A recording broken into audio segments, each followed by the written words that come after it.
As we have been going through the earthly life and ministry of Jesus our Lord, we've gotten to the point where he has entered Jerusalem during the time which people call the triumphal entry. The glory of God descended from the Mount of Olives into the temple.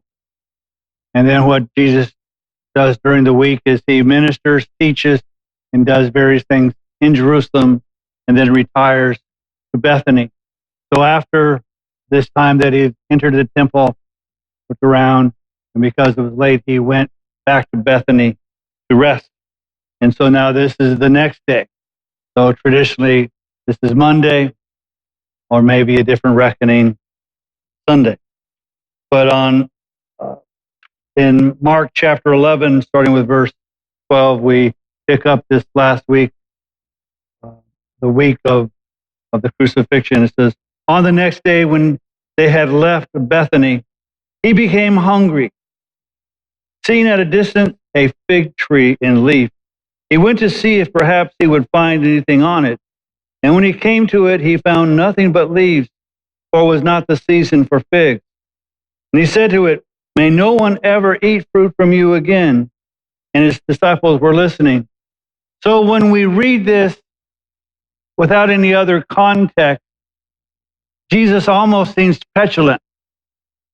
He's expecting to see figs on a tree during the season that is not ready for figs.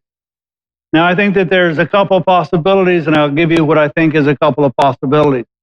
Number one, there are two seasons for figs. There is a small season where the figs are very small and aren't all that marketable, and they usually grow about late March, early April, which is probably during this time.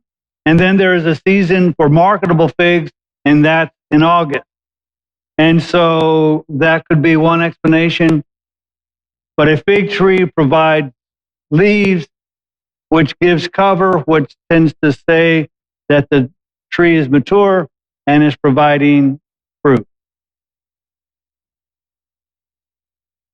But I think Jesus is teaching us something very substantial here and is not being petulant, or even if the first explanation works. And that is this. What is the purpose of a fruit tree?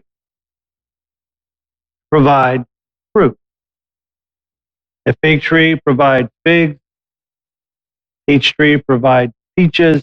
And you don't find on one tree peaches and figs because the type of tree it is that is there.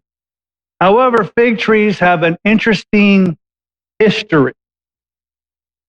And I'm not talking about an agricultural one. By implication, the fig tree was in the Garden of Eden. Why do I say by implication? Because the scriptures do not say there was a fig tree in the Garden of Eden. But what it does say is after Adam and Eve sinned, and they discovered that they were naked, they took fig leaves and sewed them together to cover themselves. So you see, fig leaves have been used since we all got here for covering. And I think what Jesus is teaching, and again I say I think what Jesus is teaching, is that there are those who look to cover what it is they're not. The fig tree provides leaves, which then you think has fruit, and it doesn't. And there are a lot of believers, a lot of Christians, a lot of back then Jews who looked religious. They looked like they were righteous. They looked all those things, but they had only covering. Their lives produced no fruit. And what it is the purpose of a believer. The purpose of a believer is to develop fruit. And the scriptures tells us that the fruit of our spirit is love and joy and peace and kindness and all these other things and patience. There's a long list of things that the fruit of the Spirit provides.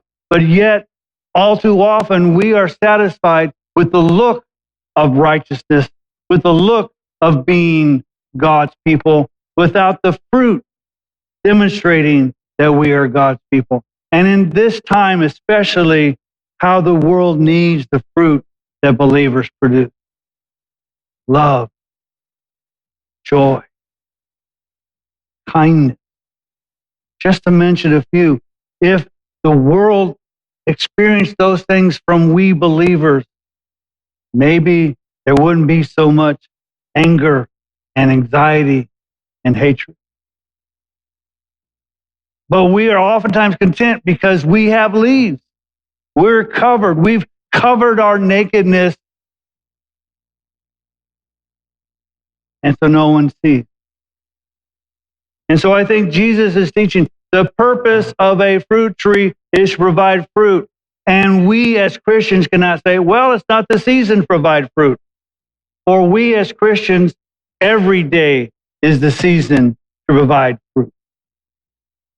It's not, well, it's wintertime, so I get to be hateful and mean and cantankerous. No. Every single day is the season for us to bear fruit. And so Jesus basically curses it, condemns it, says, I don't care if the season comes or not. No one will ever eat from you again. And his disciples, it's interesting, and his disciples were listening. So many times Jesus told them things and they seemed not to be listening. Things like, I'm going to Jerusalem. The religious leaders are going to arrest me and mock me and beat me and condemn me to crucifixion. And they're going, can I sit on your right or your left hand? They're not listening, but here they are. It's always interesting when people listen. And if you ever have any doubt of that, all you have to be is a parent. You try to tell your kids something important, and they could care less. You say something stupid, and they remember it and put it in your face. So they're listening this time. So then Jesus moves on from there, and it says, in verse 15, then they came to Jerusalem, and he entered the temple and began to drive out those who were buying and selling in the temple, and overturned the tables of money changers and the seats of those who were selling doves. And he would not permit anyone to carry merchandise through the temple. So I want to back up and go from the last one. It says he would not permit anybody to carry merchandise through the temple. So apparently what they were doing was using the temple as a shortcut. They had merchandise to bring, but rather than going around the temple to where it's supposed to be, they were going through the temple because it was a lot shorter. Isn't that sad? That you have so little regard for the temple that you would just use it as a shortcut. Then it says that he overturned the seats of those who were selling doves and other animals. For you see, for the doves were those who were offering up sacrifices for purification for sins, who were poor. And so instead of selling them where they should be sold, they were selling them within the temple, which was probably in the court of the Gentiles. Because we'll see this a little bit.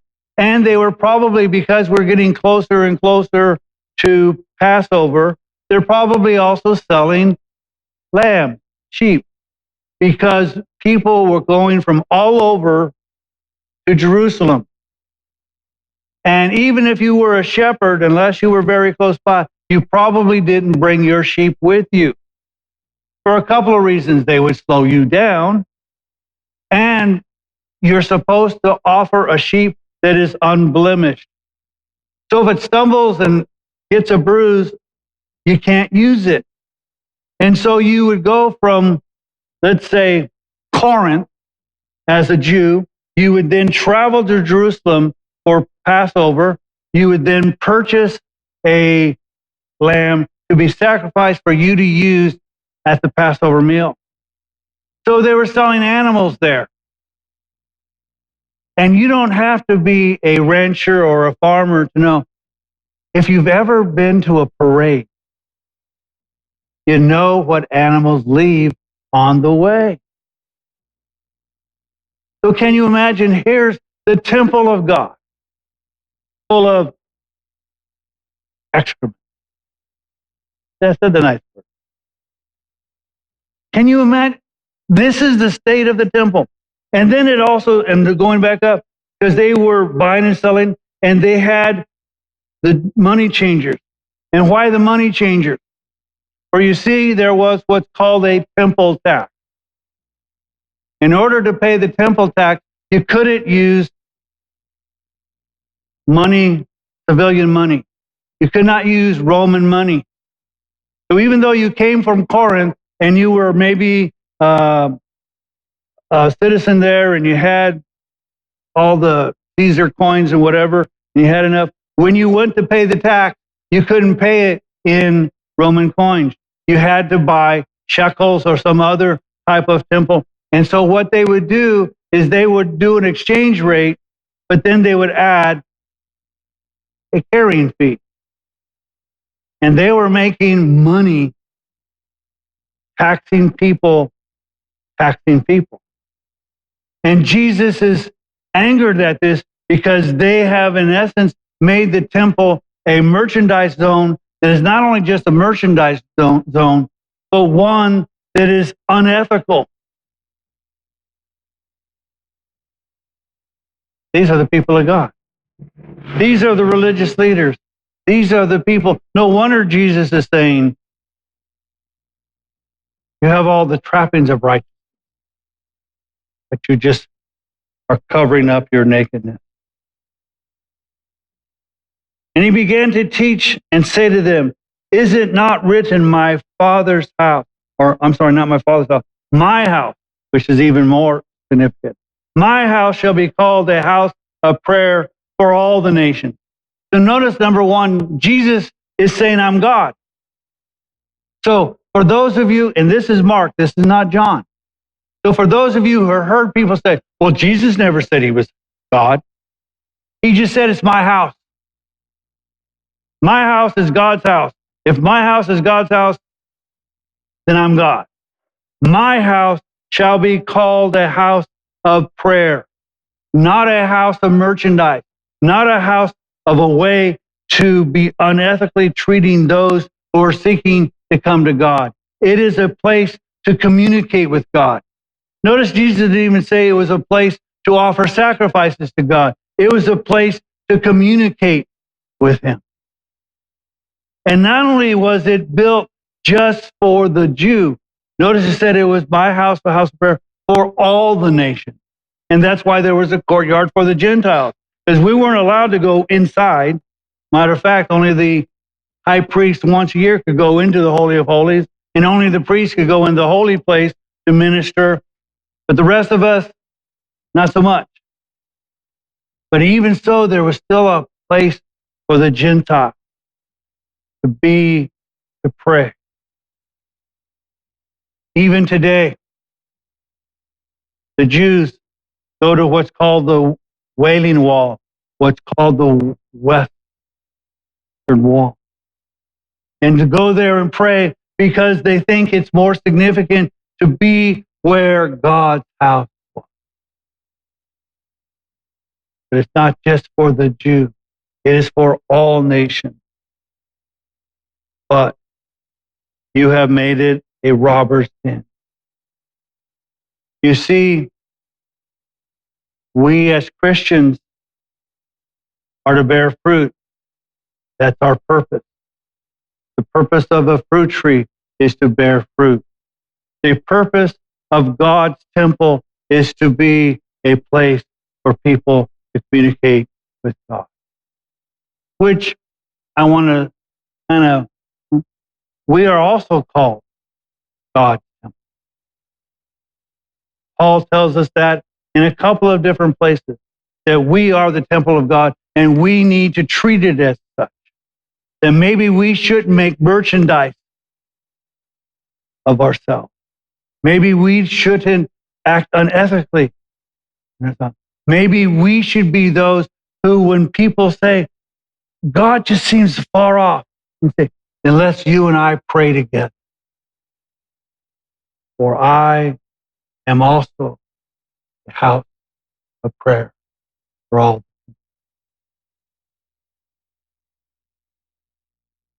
Verse 18. The chief priests and the scribes heard this and began seeking how to destroy him. These guys never miss an opportunity to miss an opportunity. God has always, through Jesus, has been telling them, you're on the wrong track. You're doing the wrong thing. And if it's not obvious, here's one that's obvious. You've taken the temple and you've messed it up. You've made it a robber's den. You haven't even just made it a merchant. You've made it a robber's den. It would be bad enough to say, yeah, well, you're selling merchandise, but at least you're doing it at a fair price. It's a robber's den. And yet their response is not, you're right. We may not believe that you're Messiah, but you're right here. Maybe we need to change the way we're doing business. But no, let's destroy it. But they have all the courage of people not so courageous. For they were afraid of him, for the whole crowd was astonished at his teaching.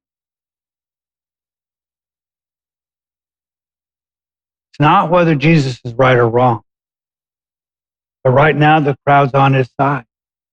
So if we do something to Jesus, they'll be upset with us, and maybe they'll remove us from our position. So let's do it as we're going to plan at night when the crowds aren't around, when we can find somebody to betray him, and we can conduct all of our trials illegally, because then the crowds won't be there, and then we will pay off the crowd to seek him. So notice these supposedly righteous men are not so righteous. And when evening came, they would go out of the city. So Mark is telling us this is kind of Jesus's routine. Now, next week, we're going to talk a little bit more about what happens this day. So I'm going to be a little imperfect in the chronology because I think it's important to talk about the fig tree again. So if I wait and interrupt that, so I want to bring, so next week we'll be talking about the same day, not in the same chronology. So when evening came, they would go out of the city. And as they were passing by in the morning, they saw the fig tree withered from the roots up. Being reminded, Peter said to him, Rabbi, look at the fig tree you cursed has withered. So you notice Peter understood that Jesus' discussion to the fig tree was a curse.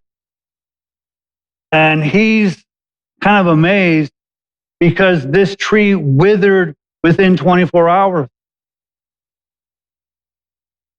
A tree usually doesn't do that. It takes a little time to, it's not like grass that is green today and tomorrow is dead. A tree takes some time, and yet this tree has withered. It hasn't just died, it has withered, it has shrunk. And we are told in the other gospel, not only did it wither, it withered from the ground up, which means from its source of nutrients all the way. It didn't die from the top down, it died from the bottom up.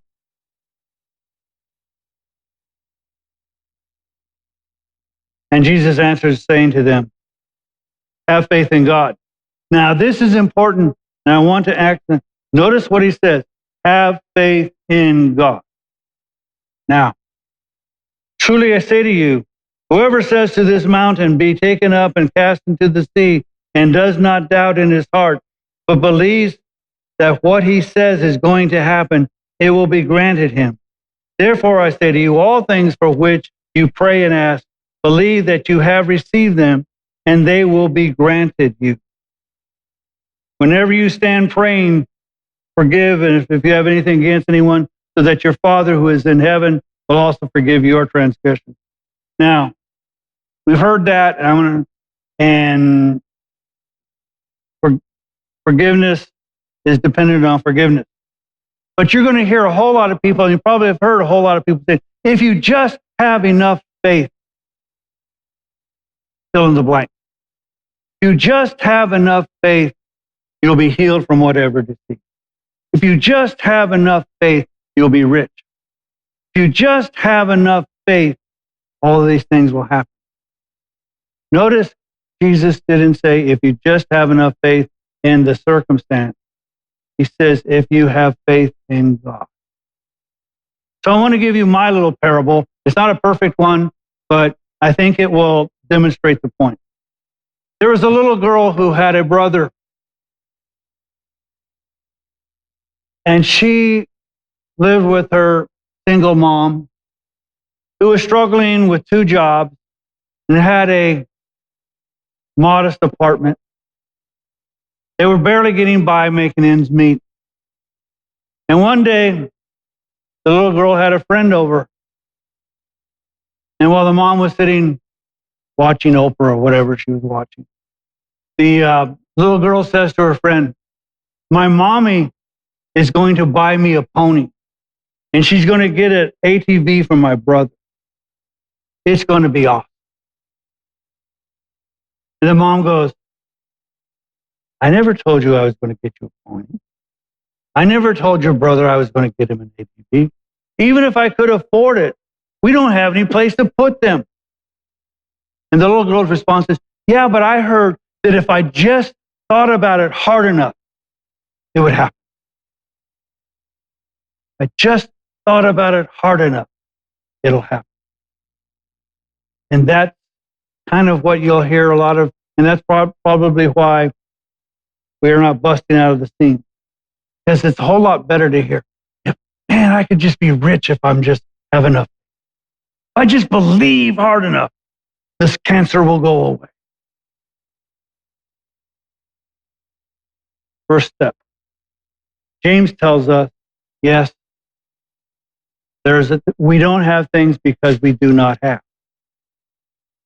because we doubt.